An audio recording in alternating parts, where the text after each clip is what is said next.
and I would simply erase the X if I needed time to see someone or do another task.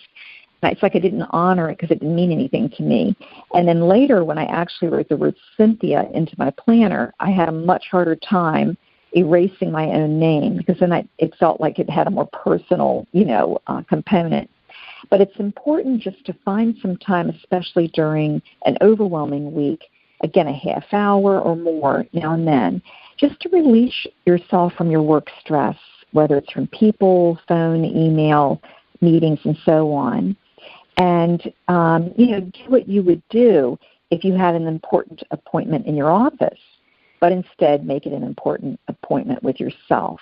And, of course, it is important. It's for balance. It's for improving your life overall.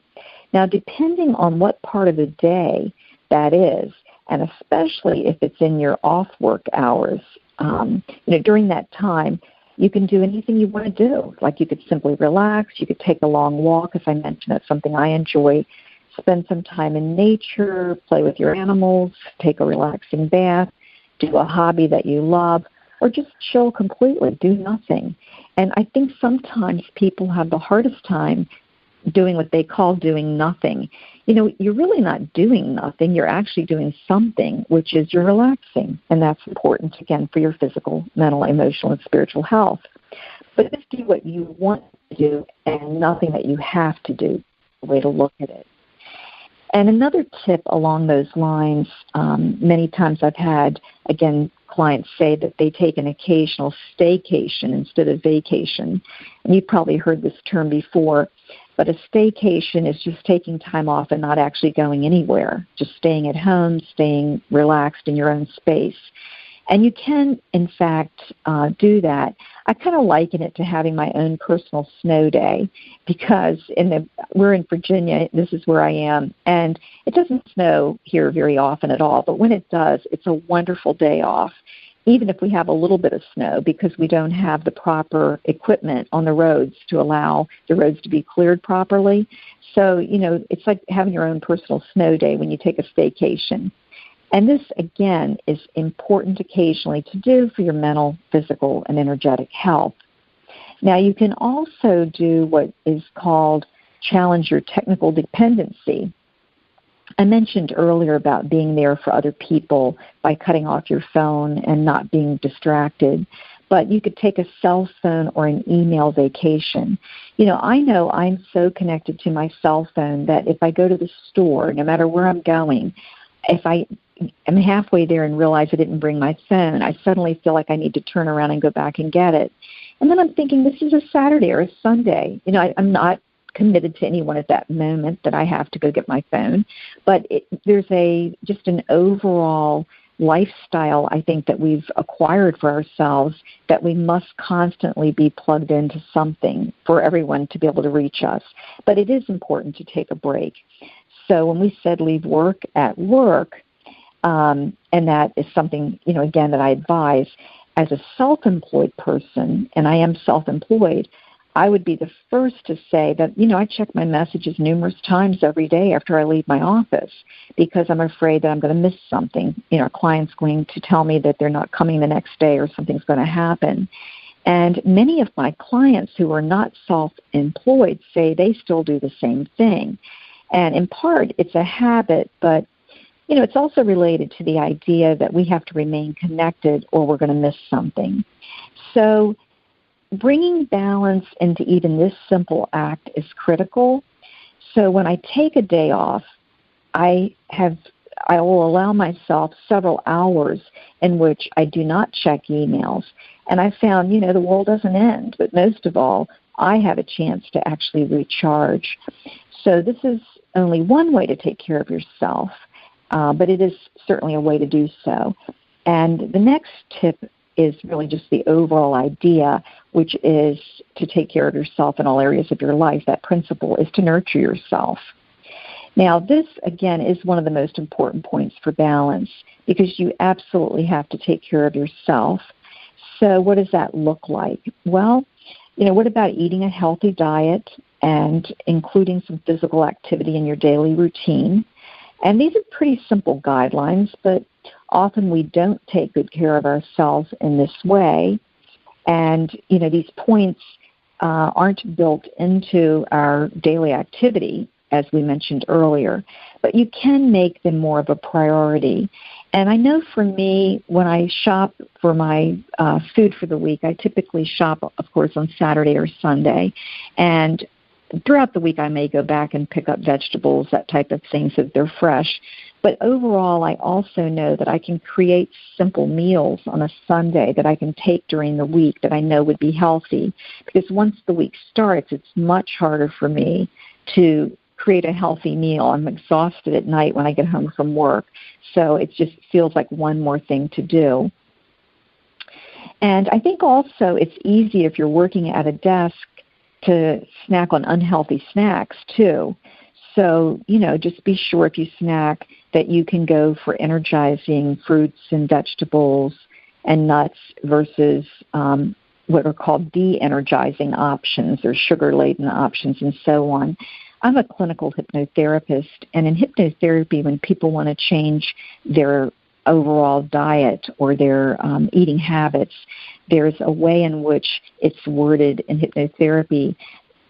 People actually say the statement would be something like, I avoid dead and devitalized foods, and I choose healthy, vibrant foods.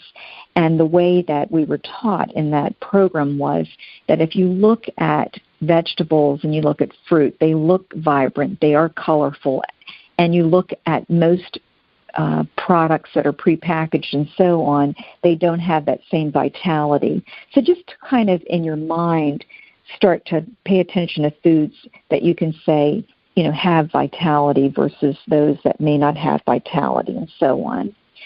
But in general, you want to spend more of your time as well as, your attention to your health. You also want to spend more time in what is called quality time. Now, we'll talk about that, but it is time for a break. I'm Dr. Cynthia Bischoff, your host for Heartliving with Dr. Cynthia Bischoff. Dream Vision 7 Radio Network is the media partner for Omega Institute. So for more information, you can go to dreamvision7radio.com. And when we come back, we'll have further tips on creating better work-life balance. Thank you so much for listening.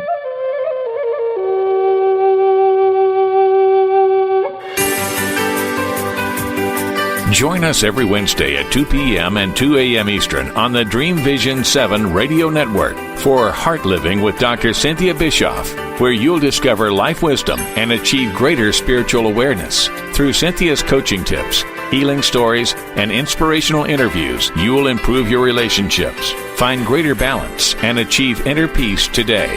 Join thousands who've transformed their lives through Heartliving.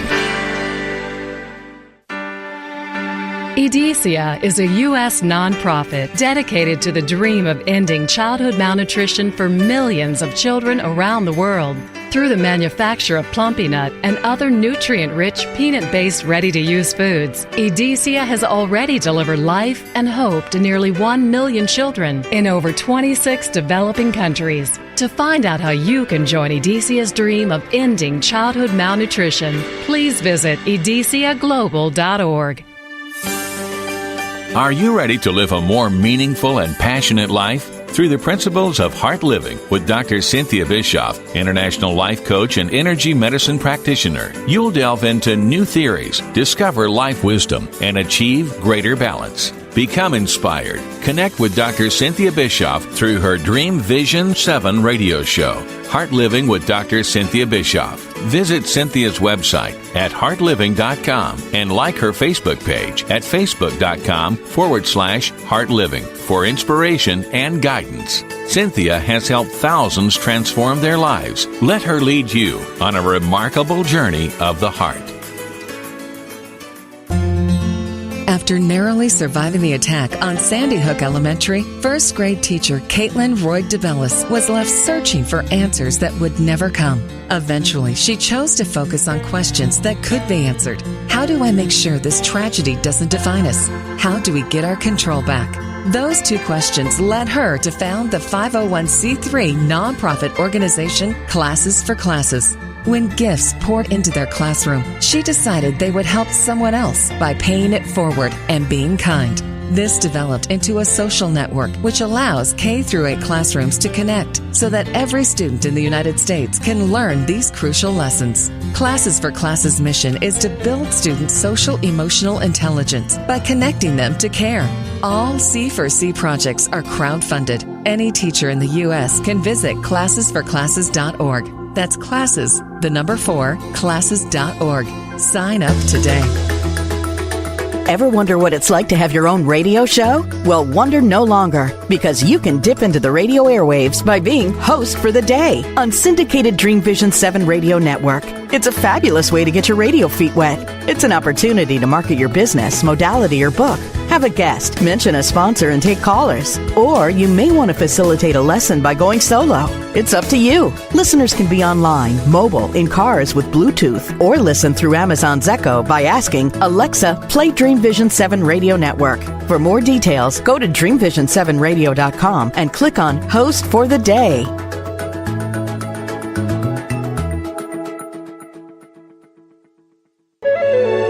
This is Dream Vision 7 Radio Network, uniting mankind with universal love.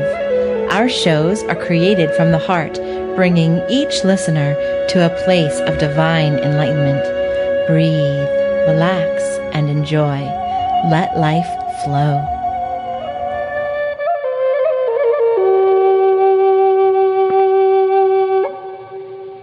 Welcome back. You're listening to Dream Vision 7 Radio. I'm Dr. Cynthia Bischoff of the Heartliving with Dr. Cynthia Bischoff show. Dream Vision 7 Radio Network is a media partner for Omega Institute. Our topic is creating better work-life balance. Now, before the break, we talked about spending more of your time in what we're calling quality time, because, again, this is the tip that has to do with taking good care of yourself. So, we do need quality time with ourselves and also with important people in our lives. So you would want to ask yourself, what makes you feel good? What rejuvenates you? What actually gives you energy? Carolyn Mace, who is a well-known author, has a wonderful book called Why People Don't Heal and How They Can. I think it was her first book. She's had many, many since then. But essentially, she talks about the power of our energy and that we have, as she puts it, this paradigm that we have 100 circuits of energy to run our life that day. And so she says, you've got to be careful where you're putting your energy. And if I give 20 circuits to some aspect of my work, will I just be losing all 20, or do I get any returns on my investment? So quality time generally gives you a return on your investment. So let's say I invested 10 minutes in walking, or 10 circuits, I should have said, in walking, or 20 circuits in walking, but I got back 40 circuits. Well, now I'm 20 to the good. I've made, I've got a return on my investment. So be looking closely at your investments of your energy and your time. So again, what makes you feel good, what rejuvenates you, what gives you energy, and then set aside time occasionally for an independent activity that you would enjoy. And I, again, mentioned a few before, like yoga and so on, but for some people it's walking, running, gardening, reading, and those are just a few of many possibilities. There are so many that we can do. But better yet, you want to discover activities that you can do with your partner, with your family, with your friends. So you've got alone time built in some capacity, but you also want connection to your family, because I think often I have had people tell me that they feel concerned that their work is so consuming. Then they get home and they're still doing work with at home, work at home, and then they turn around and feel like, they don't have a lot of time for their family. So what activities could you do with your partner, your family, your friends? And a few that come to my mind would be going to a museum, a boat show, a ride, boat ride, or bicycling, dancing, camping. I love camping and hiking. Or just taking classes. You can take a cooking class together, for example, with a partner and so on. And if you're working too much, be sure not to miss important family events, because that's another trigger that people have talked about, that they have had concerns about.